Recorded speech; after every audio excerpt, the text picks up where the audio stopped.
I really got this is actually just be a single agenda topic for today.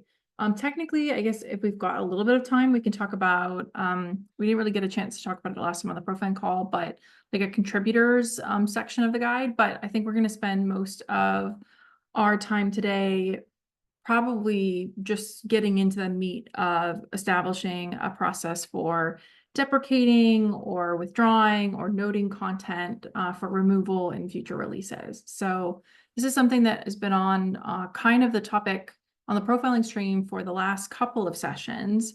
And it became really, really clear that when we started talking about it in the context of a single profile decision that was being proposed, it made a lot of sense, especially at this time as we prepare for a jump in maturity, for us to spend a good deal of time with our governance folks, talking through what our process should be kind of at this level, as well as in the future for, indicating content, whether that be profiles or elements or vocabulary that we're using, how we indicate that something has changed in a manner where we no longer use those things. So that's what I have on the agenda topic today. Before we kick into it, was there anything that folks wanted to make sure we had a chance to chat about today? If not, we'll jump right into the deprecation process. And I will actually, I'm gonna have an ask, I think, for folks, Ron, Lorraine, others, if you have it. I was trying to go through any materials that we have online for FHIR and then on the HL7 Confluence. And I even did a little bit of searches against ANSI for like a single definition for what deprecation means outside of like deprecation and normative. So the slide following this kind of framing, I've got a couple links, but if anybody has some good links for us to kind of review together as we talk through what our options are, throw them in the chat and I'll be sure to get them pulled up as well. Just a heads up, 30 seconds from now. Okay, yeah, I'm somewhat indisposed because I'm nursing a cold today. But one source of probably some good material is the V2 spec. The V2, okay, I will pull that up. So just for framing this, I know a lot of us have been on the profiling call last week, but effectively, like, we had a proposal and a decision that we're trying to make, which was, what do we do with a profile that, tends to be a little bit more use case specific, tends to be more kind of oriented around a particular workflow and may not fit within our standard principles of kind of use case agnosticism. So we've been having this conversation in the context of like the tobacco use and smoking status profile that we originally kind of slotted in on the original list because it was part of US Core, and realizing that it may not have the same value in the baseline that we have for other things like condition and patient and practitioner general. And so we've got this pending motion, but I think there was this goal for us to talk about that decision in the context of a much larger process, which I think our hope for today is to start talking through what that is and what the impacts of that process might be. So I started with what is deprecation, and then as I was kind of reading a little bit on some of the links, I was like, oh, well, maybe I should continue adding to this title. Because I'm struggling to find like a single definition for it, but we're going to look at some of what we can find today to like within the HL7 Confluence and the FHIR spec around deprecation and withdrawal. And I'll pull up the V2 spec if we can find a little bit about the definition there as well. I'm going to put these links really quickly in the chat so you guys can follow along as well. And I'm going to have to find the V2 one. But I think what we want to ultimately be able to do after we finish this exercise, and it may not be today, but we want to know like what our options are. And I think we want to have a discussion around like, do our options change and does our process change or accommodate different decisioning based on the levels of maturity of our content and the type of content that it is.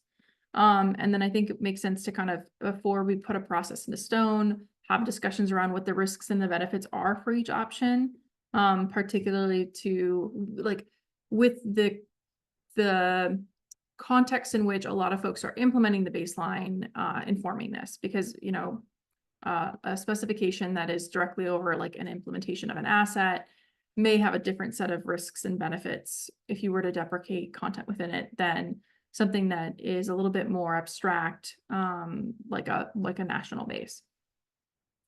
So the first thing I'm going to do is I'm just going to pull up that first link that we have.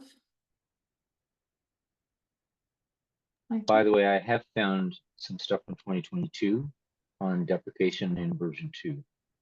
Perfect. So Will I you throw can- that in the chat and maybe we'll look at them side by side. Okay, well, this one actually is a document I hold locally, but I think I can find it online as well. So just give me a minute.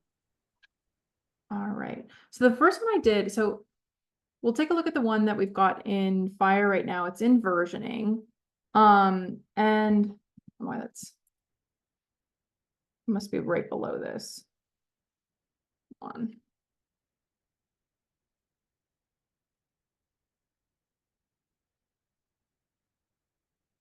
I'm just gonna do this one more time. So I had it for a second. Okay. And the reason I wanted to actually bring this up is that I think it's really important to note that, like, when I was originally trying to find pages for understanding deprecation and withdrawal, a lot of the content I kept running into on Confluence was around normative content. And so we might have to make some inferences from what we can, but realizing that some of what we might read today might be anchored around the process from like an ANSI perspective of what you're supposed to do after something has become heavily implemented and considered normative. So like, I guess the reason I mention it is because I think we have to kind of, we might have to fill in some of the blanks for how we kind of understand this process working earlier in the development cycle. So I thought what might make sense to begin with is like the section that's on managing change in the development process, because I think there are some key points, especially for low-level artifacts, that we should kind of bring with us in understanding the process that we'd like. And so this first piece is effectively just making the statement that, like, we expect that some degree of change is, you know, natural and an aspect of draft and even trial use content. And that those changes might be minor, they might be major. You know, and while there's no commitment to backward or forward compatibility during this process, that, you know, the intent is to be conscientious about changes and to consider kind of the impact to implementers when changes are made. There's some, I think, a little bit on kind of best practices where it's like, if you can, let me see if I can find it.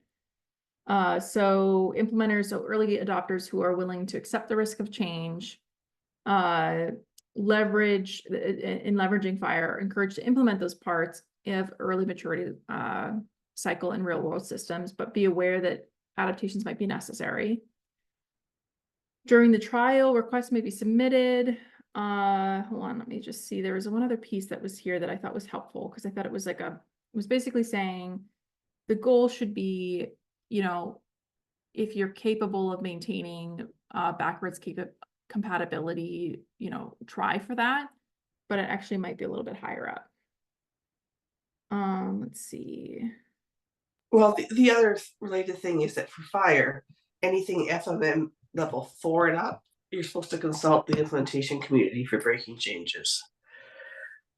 Yes, and it might actually make sense to just take a quick look at that maturity level real quick as well, because there is a FMM maturity model that we've kind of taken and tweaked slightly for our purposes in the base.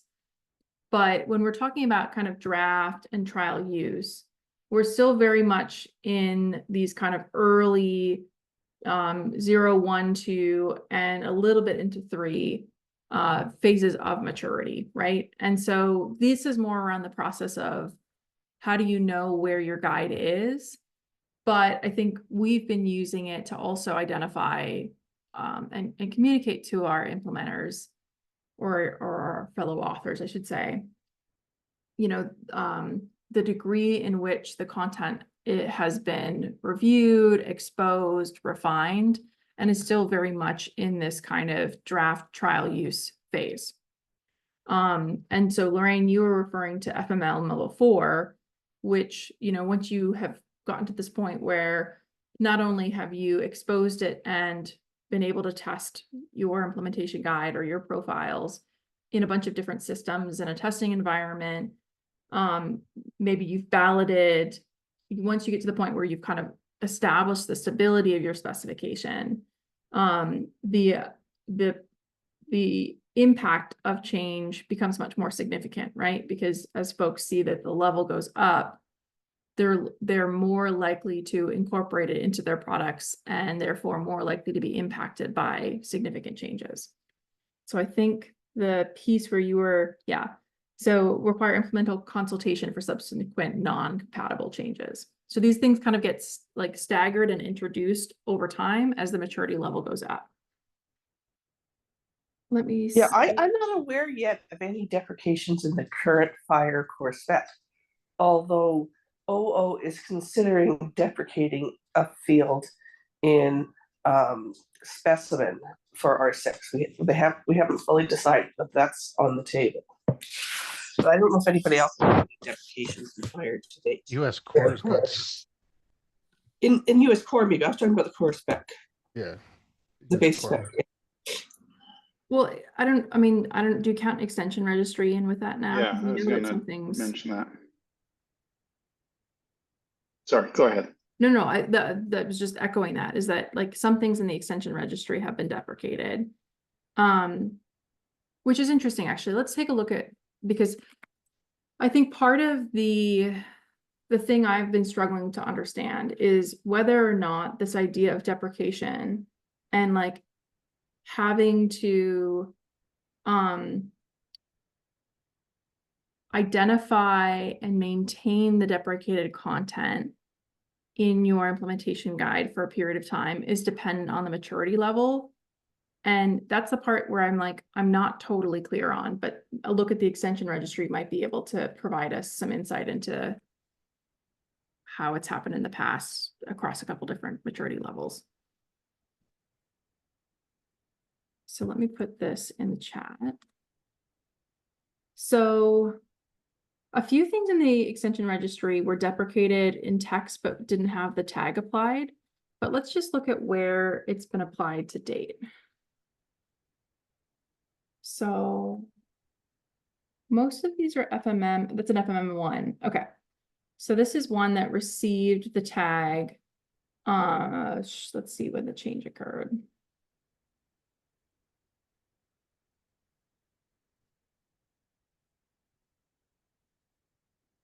It was deprecated, but I don't know if it was deprecated recently. But we can see like it only ever reached a maturity level of 1, and it's still being maintained in the extension registry alongside some of those that were like had been more frequently put forward. This was one in R5, Elliot. Oh, this was for an element in FHIR. So Yeah. the operation issue location in R5 deprecated this particular element. And so would this have been a lower maturity resource to begin with in R5? No, operation outcome would have been one of the few resources that was normative in R4. Okay. And that's why it's marked as deprecated rather than just removed.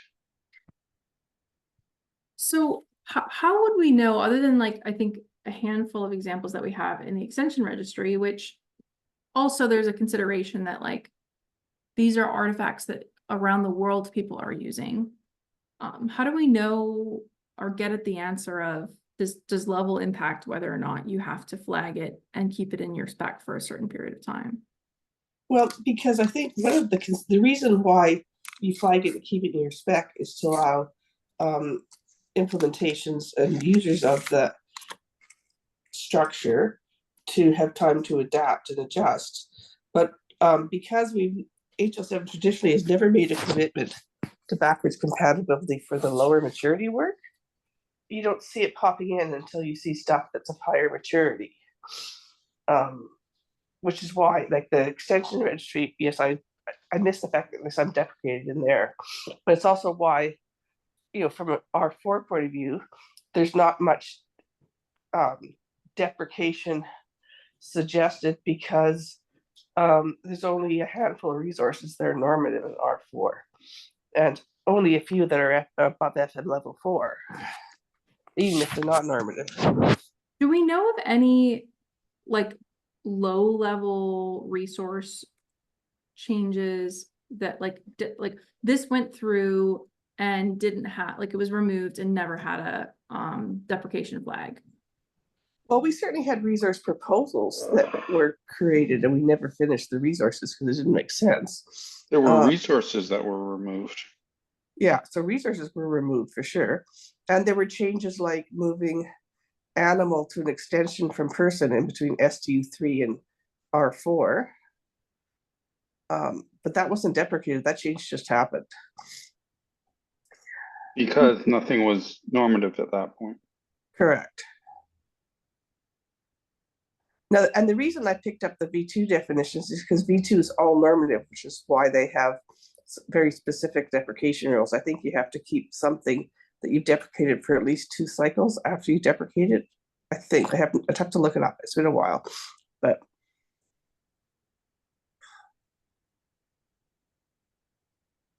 So am I flagged because they weren't?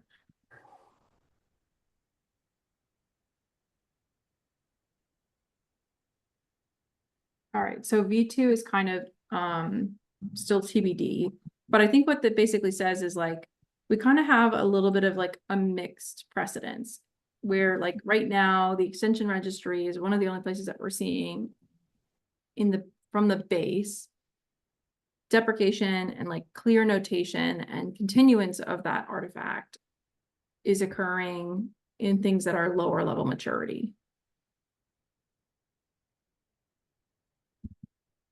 Are there other ways that this concept of like withdrawing something or removing something is being expressed other than to flag it with that deprecation status? well, there are IGs that we put through ballot and then decided that they weren't in the right shape to actually publish and use, and we basically withdrew the early material and are reworking it based on the ballot feedback. That sort of thing has happened. But that's something that never actually got to a full publication state. It was, it was tried and then determined that it was going the wrong direction. And so it was just, that IG was just not published. I think there is, like, the HL7 withdrawal process, it does actually distinguish between something that was formally published and something was not formally published in what you have to do to withdraw material, which is slightly different than deprecated, of course, but.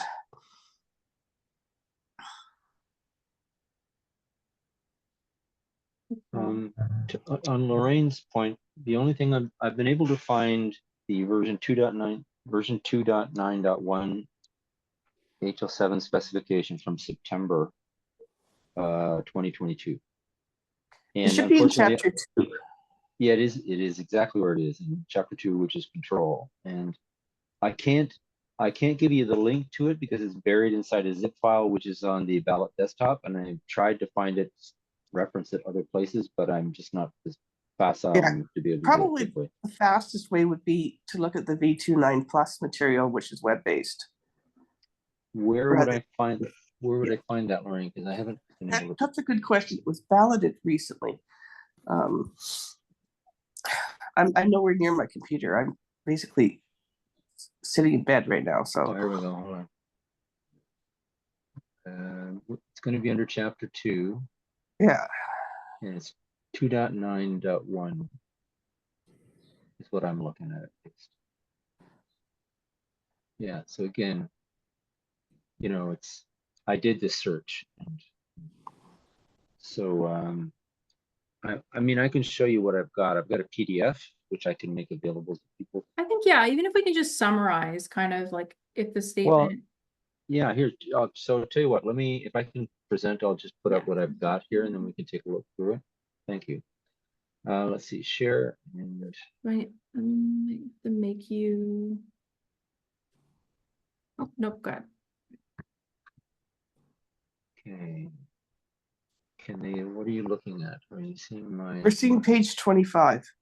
Perfect, thank you. That's what I want you to see. Okay, so what I'm about to do here is just do the search inside this PDF. Here we are. So, so what's interesting about this is they do have some language around when one of the fit situations has occurred. And keep in mind, I mean, this is 2.9.1, which at this point, in terms of its processes and managing 2.x, is very mature, right, in terms of their thinking and definitions. So, so there's some assumptions in here we might take a look at. There's issues here about what may and may not be deprecated and what the implications of that are. And Or then look at F. remove Can you stop and look at F there? F, sure, yeah.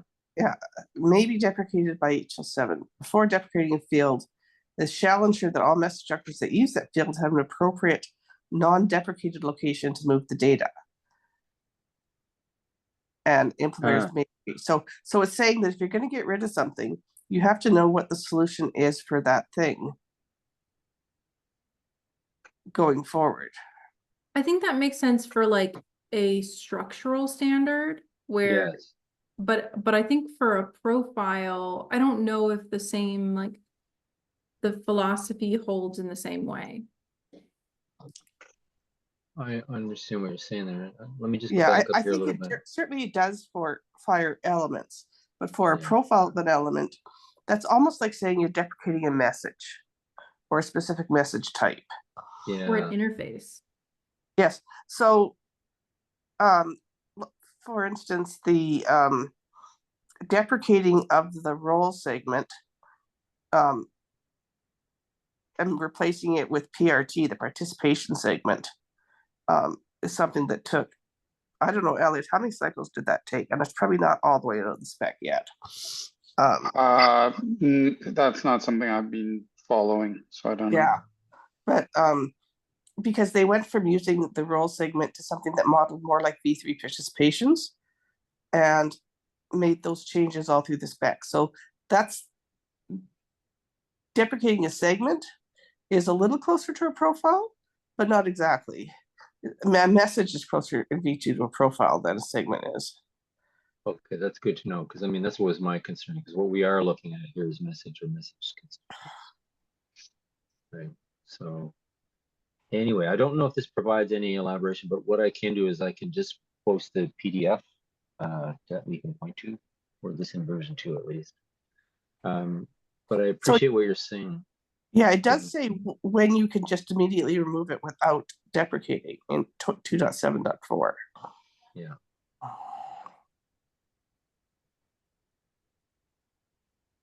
So at least there's elaborated thinking on the process of deprecating. We just have to be able to map that to, and I mean, I'm going to make an aspirational statement. I would hope that in our FHIR expressions that insight would have transferred, but that's not necessarily going to be the case.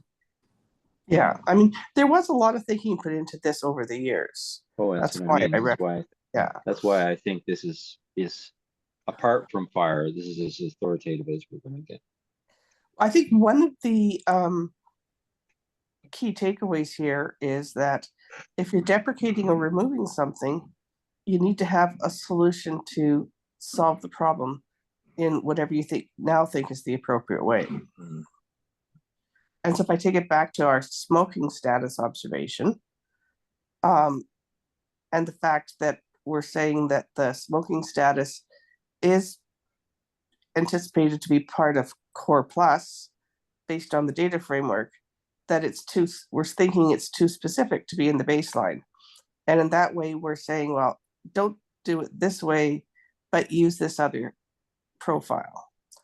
I don't know if we know that it's going to be in core yet, though. Like we know it's in PSCA, and we know it's in IPS. Yeah, we need that summary. Yeah. But So if we don't have it in there, that doesn't prevent anybody from being able to express smoking status. That's correct. Writing their own profile. Or not even profile, just, Just sending the data as creating an that, observation. yeah. And I think there's a difference between deprecating in a baseline and deprecating in operational elements, right? Because by definition, things in the baseline are not use case specific, whereas in real world operations, we may take something from the baseline, make it real world specific, and then in the course of its use in the real world, decide that we're going to deprecate some element of Well, what and was that's one of deployed. we thought it didn't belong in the baseline, because if we're by definition not use case specific, smoking status is pretty use case specific. Interesting. So can I bring us back to Yeah, what our I'm gonna stop options sharing. are? Because I think Uh. that will also help us determine if there's like further we need to understand about any one of our given options.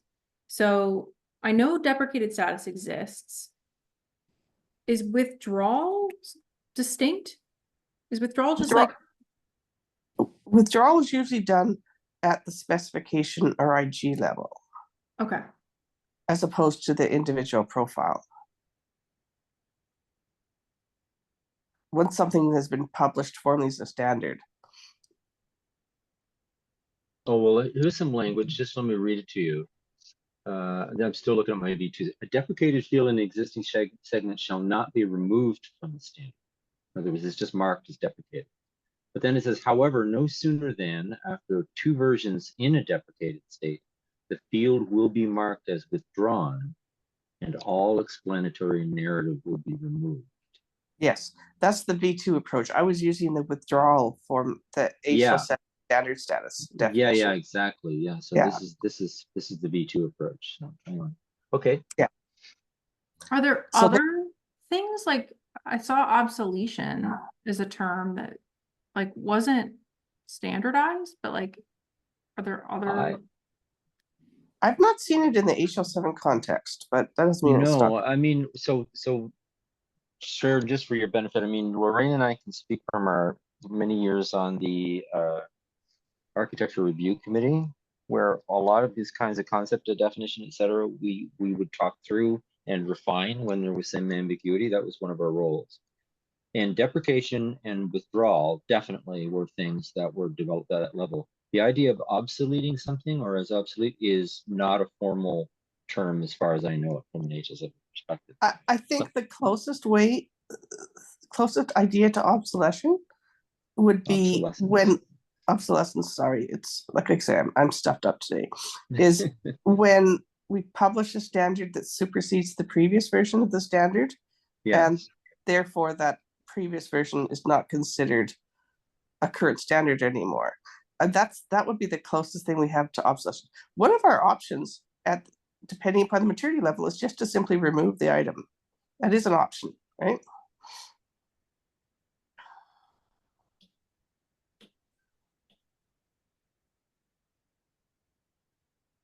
It is an option. so remove it effectively like from because there might be flavors of this. Like we could remove it from the iGuide and still have it in the project as a profile with a status, or we could remove it entirely. Yes. Yes.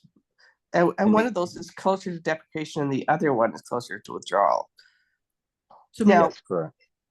And one of the things that HL7 said for their specifications is that all of their withdrawn specifications, which they mean withdrawn from ANSI status, are still available. You can still get 2.1, and I've run into 2.1 implementations in the field within the last decade, right? And that's got to be 30 years old.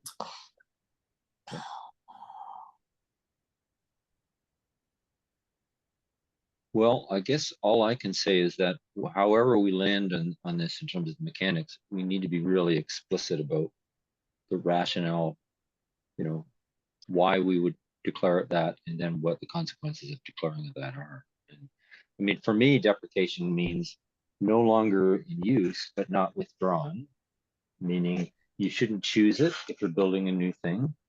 If you're still using the basic construct, whether that be the FHIR or V2, the message structure, and someone is expecting to be able to use that element, even though it's been deprecated. In other words, I'm no longer selecting a deprecated item in an active thing, but I'm in maintenance mode, whatever. Or Legacy, yeah. Legacy. I'm in legacy, but I have to be able to support the field because the legacy that I'm working with is going to give it to me and is going to expect it to be represented. Then I have to be able to map it.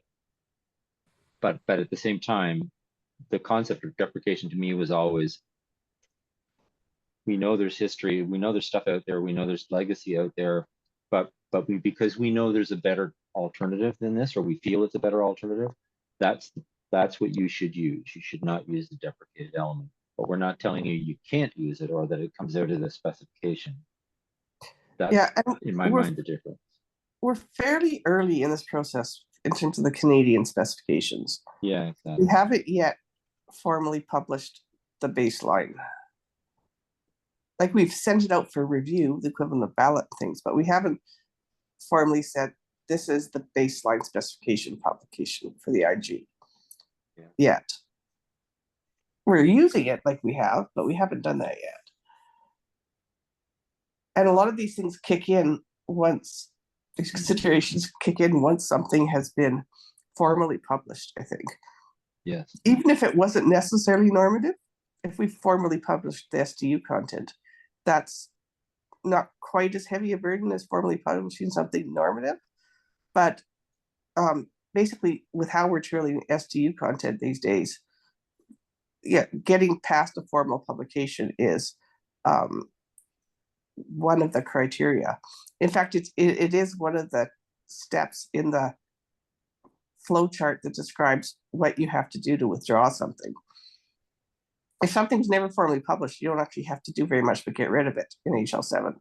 But if you formally published it, you do have to complete withdrawal process.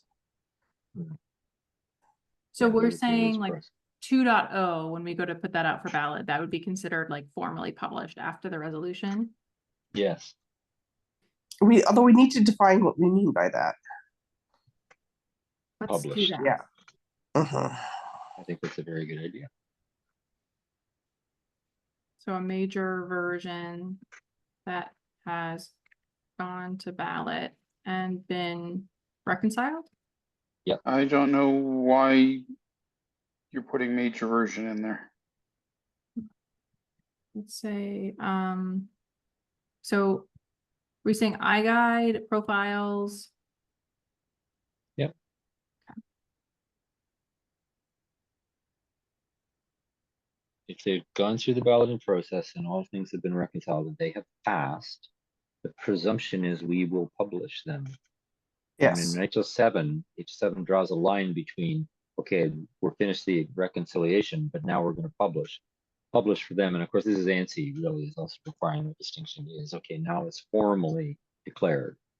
Well, the other thing is that, like, for instance, the Durable Medical Equipment Order, IG, did go all the way through ballot reconciliation, and then we decided not to publish it because it needed to be rolled into the clinical order workflow, as an example, right? So because they didn't publish it, there's not a formal withdrawal process, because officially it's not a real thing yet. People have provided comments and feedback on the draft, but in that case, the draft said, no, this isn't really what we want to use, right?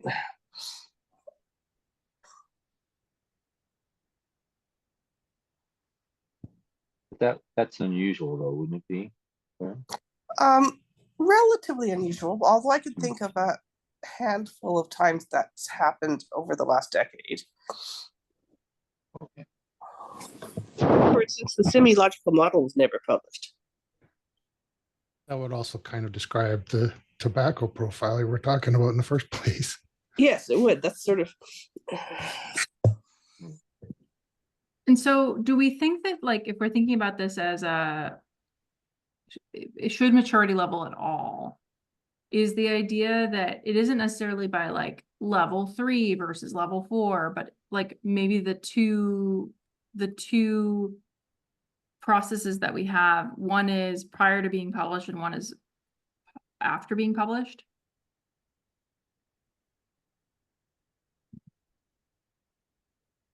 So like That's status that's matters. one criteria on the rubric, I think.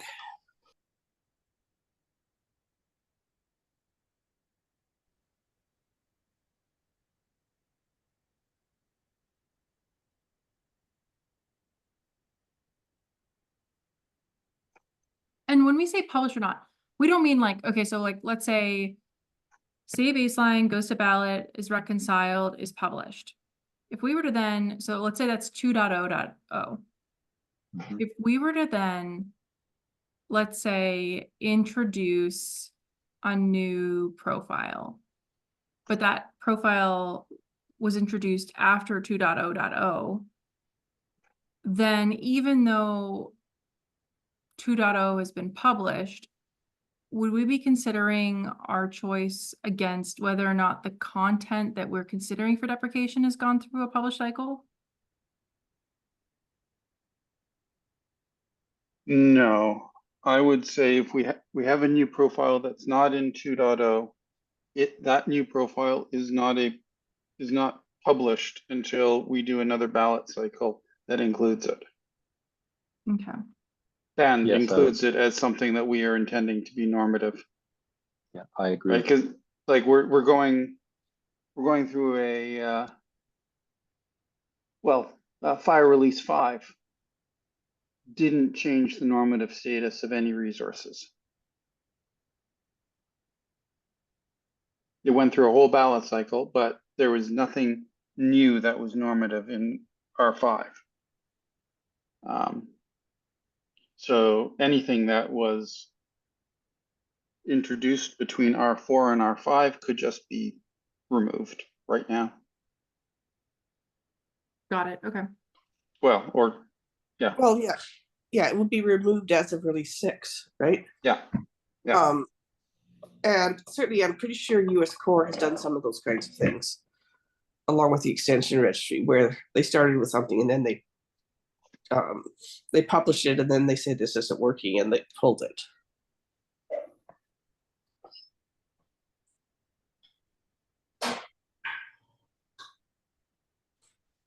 And I think that's part of what the FMM level is for.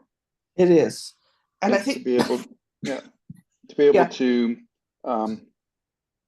get things out there for people to look at without being necessarily bound by, oh, we can't do anything with this because it's normative. Well, it's not normative until it's gone through a ballot where you actually declare it normative. yes. Well, And the other sometimes thing we that- push it normative sooner than we'd like to. But I think the other thing that we're dancing around here is that the deprecation concept tends to be applied to subsets of a specification where withdrawal is often the whole specification. Although Yes. granted, V2 did use the term withdrawal once they dropped something. Yeah. But in like most of the FHIR material we're looking at, the deprecation discussion is around profiles or elements or data types or extensions. They're structural components of the specification where withdrawal is against the whole published specification.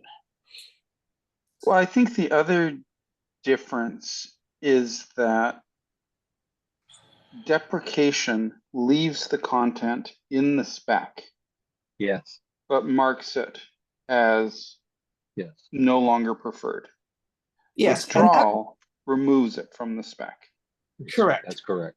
And that's part of the discussion we had in Dallas around specimen identifiers versus the identifier list. So the judgment call was to leave the field that was a less than ideal solution in the spec because people were actively using it for a time, but have the indication that that's not the preferred solution, this is, which is why we were proposing deprecating that field. So it's that kind of thing. where this isn't the best thing to do anymore, but we know people are doing it. And you should be moving, as you update and move systems, you should be moving to the preferred method. Roll and PRT are classic examples of that in terms of segments in V2.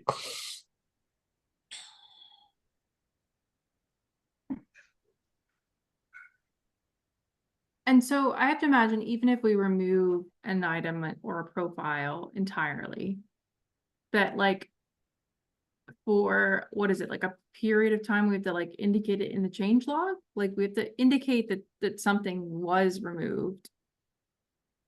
Or do we not have to do that at certain levels of maturity?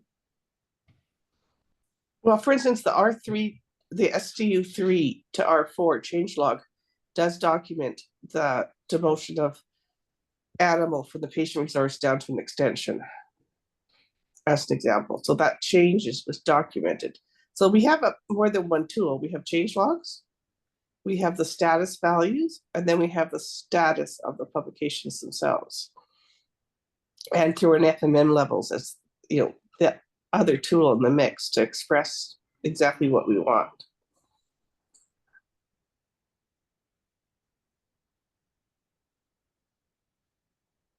Did I capture that right? Hang on, let me look.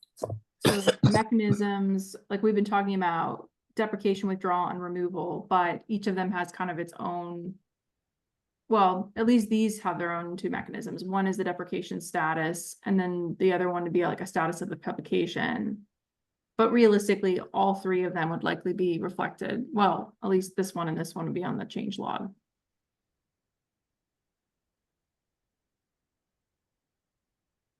And I think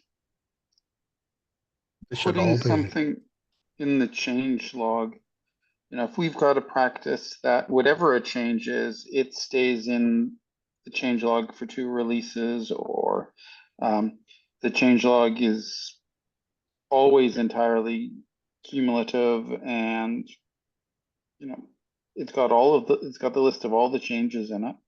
Then we follow that same pattern for things that we remove. And it's probably a good idea to document things we remove in the changelog. But I would say that, you know, if we deprecate a profile, then does that mean it sticks around until the next major publication of CA baseline? Does it mean it stays around for 2 publications, 2 Yeah, major publications? V2 said 2 publications, Yeah, but that's just, I mean, that's what they I said. think it's It doesn't 2 mean- in this one too. If it's normative, 2 There you go. years. Well, no, this is 2 years, not 2 publications 2 It's years. different. in FHIR. So I was going to say, we do have some, as long as we're clear and document what we mean and how long it's going to stay around, we do have some leeway for what we want to say. yeah. I don't know, my personal preference is not chronological, but rather functional.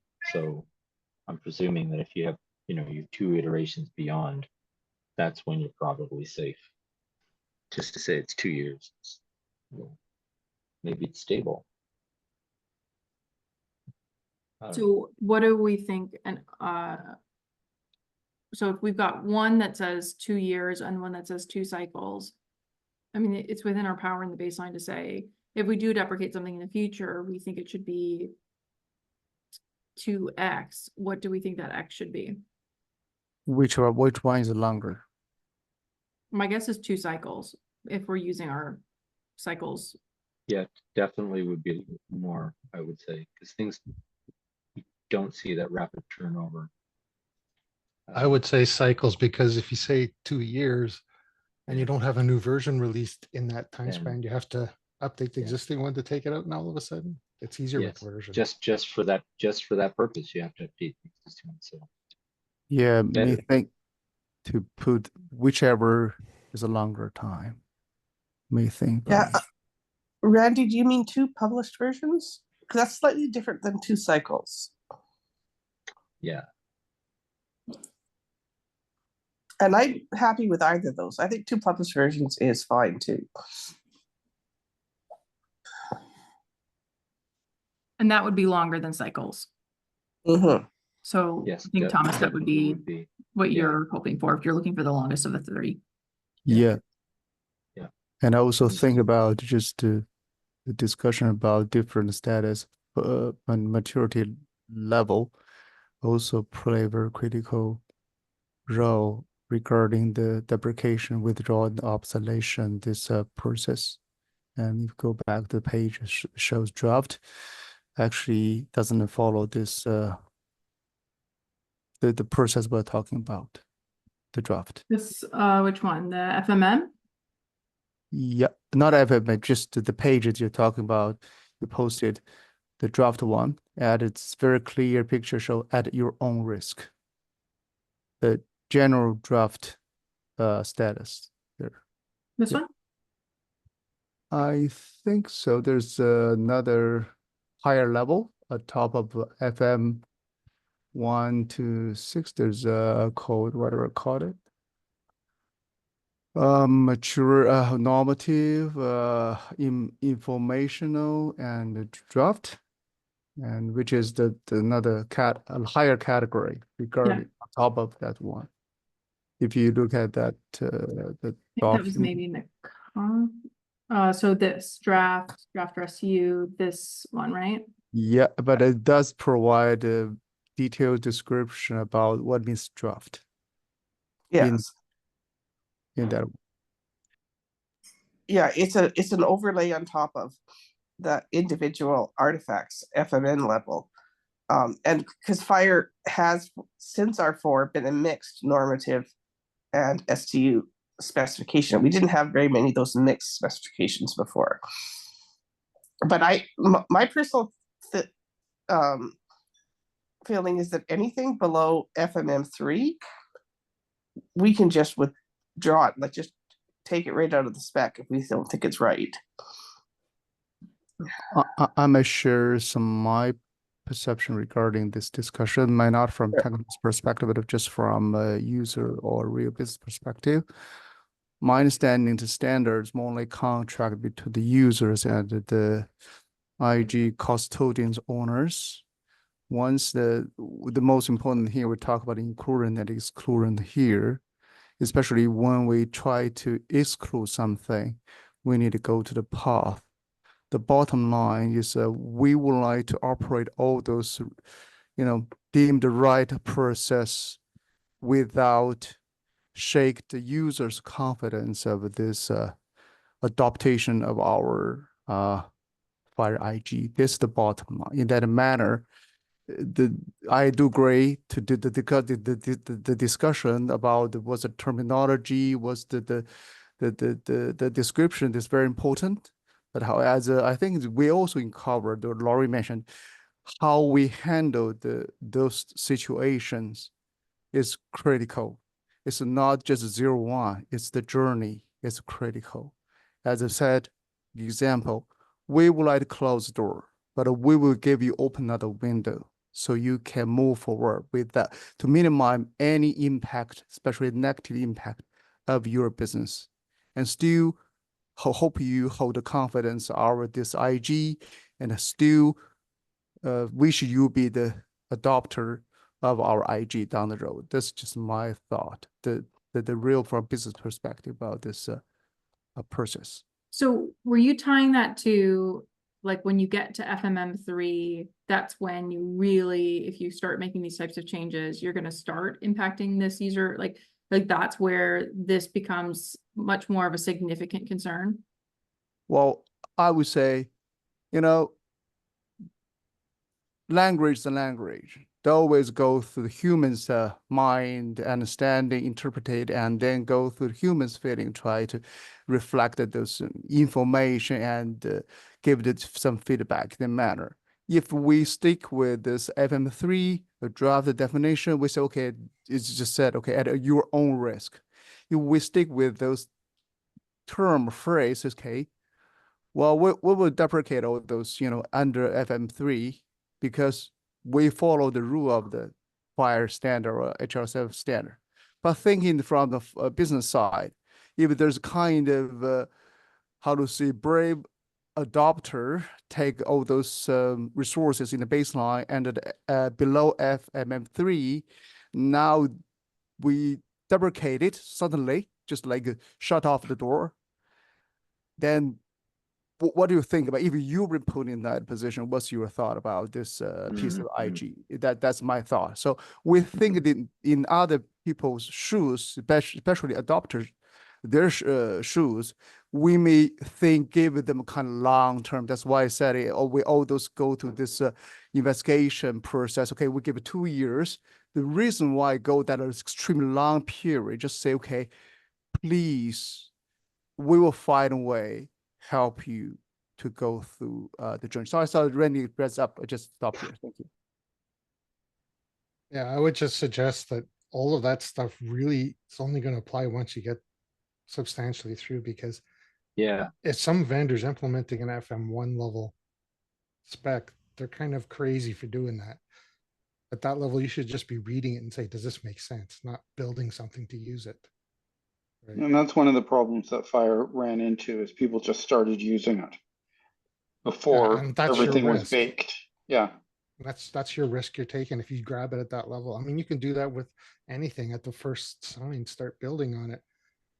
But there's going to be problems found and things have to get fixed. And if you make it too restrictive to be able to fix things early on, it kind of makes a roadblock to even releasing anything for any kind of public input.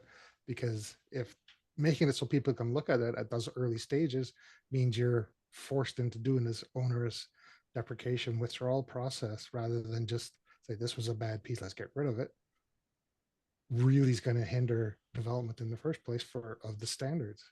Yeah, I think, Randy, the best example of that is the codable reference data type, because it's not in R4, but it solved a real problem that lots of people were having. And we'd love to apply it, for instance, in places in observation, but we haven't because observation is normative. And yeah, if you put the restrictions on updates too early in the process before things are mature, then you can't apply your new learnings easily. And that is the risk. Exactly. And that's why I kind of agree with your thoughts at that FM3 level is where you start implementing the more constrained changes. The lower levels, it's like simply you can pull it out and replace, or just say this was a bad idea, we're not going to do it. And at the higher levels where you would really expect people actually starting to implement things, then you do need to take those steps to make sure you're not going to break stuff. And it goes back to that whole below whatever level, changes are not guaranteed to be breaking, like that Elliot was mentioning earlier. So do we think that we still have to talk about what the risks and benefits for these 3 things are? So like, obviously we know one of them, right? Which is, probably impact to user confidence and negative impact might be, something that is a potential risk across all 3, maybe more so with these 2, if they're used, this one's used flippantly and this one is used to retire the baseline entirely, for example. But do we think that like further discussion of this at our next session will help us decide whether, like, at FMM3, then we transition to do this. At, FMMX, we do this. Or do we think we kind of know relatively what we're working with these 3 things? the only comment I'm going to make is that as time passes, rationales evaporate unless they're documented. And we may find another group of people or ourselves back here again saying, why did we say that? So I think it is worthwhile to document risks and benefits for each option. So Because, I'm gonna target for next Gov session with focus on documenting approach and rationale. And I would also suggest once we have some kind of a definitions or plan for this stuff, that it gets brought above the level of this baseline group, but because we should really have the same thing established for all the other projects we're working with FHIR here at InfoWay. Yeah, this should actually be an HL7 Canada policy. Yeah. Yes, I agree. Yep. Yeah, absolutely. So I just wanted to, before we close out, so I heard 2 or 3 people saying it might make sense to start with this 2 published versions. I just want to make sure if we're going to start documenting like in true format, is that the one we should start with next time? For this, keep the content flagged as deprecated when it is deprecated. Just like Randy mentioned, if this just for the baseline, and we know for each public version cycle more than 1 year, that's okay. But if we apply to for other situations in Canada, we will see either one longer, because 2 years is more like standard deprecation period. I would call it phase out period.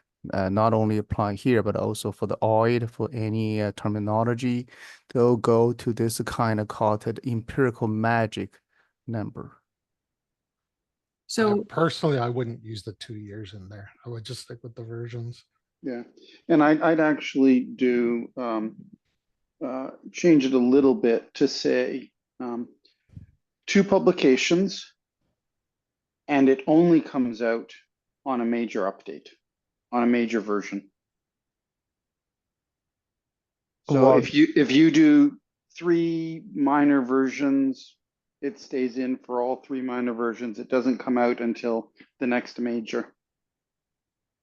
That's a good idea. I like that, Elliot.